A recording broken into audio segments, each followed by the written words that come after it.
My name is Shannon Rose. I was born and raised in Texarkana. Something my daddy always taught me was to listen for the birds to sing. That's how you know you're safe. I don't hear the birds singing here, so I have a few questions to know that I can feel safe. And I know you're not answering questions, but I'm gonna ask them anyway. You say you're looking for companies that benefit the region. What are these benefits? How will these companies benefit and not harm the region and the people who live here? You mentioned looking for the right area is important. Please explain what you mean by the right area and what makes Texarkana that area for these AI and lithium plants.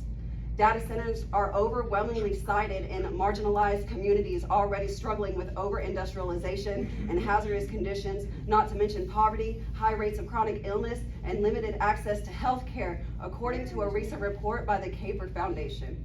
So I'll ask again, what makes Texarkana the right place for these AI plants and lithium plants? And what are the benefits you're expecting for us?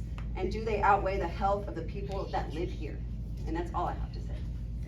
I'm Sarah Fitzgerald. I'm 6th generation Hooks resident, just moved back after a stint in Dallas. I'm a landscape architect and I have experience designing data centers. I was on a team that built data centers in Georgia, and I do want to contribute to this conversation. I share my neighbors' concerns. There are ways to make data centers almost closed loop resource facilities with solar panels, with geothermal systems, with huge rainwater catchment, working with local utilities to utilize gray water.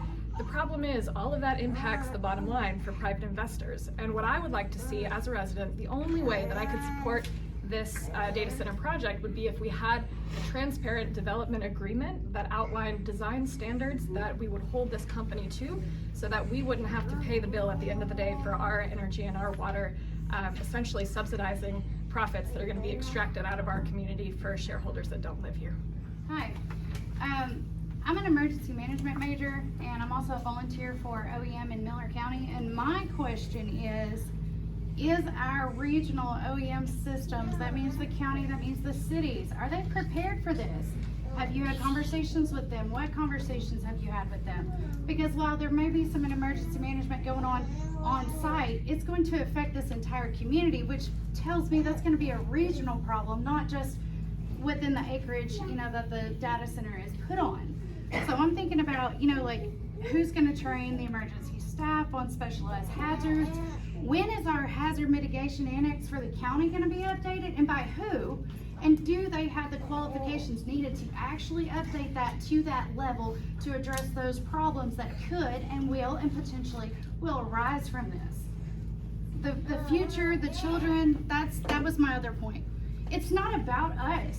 It's about our future. And if we suck up all the resources that we can't reproduce, what are you doing to your grandkids? And who's profiting off of that? Because we're not and they're not. So I want you to really take into consideration that there's more than just who's going to make $1 today. Let's think about tomorrow. Let's think about the droughts. Let's think about what our grandkids are about to have to go through.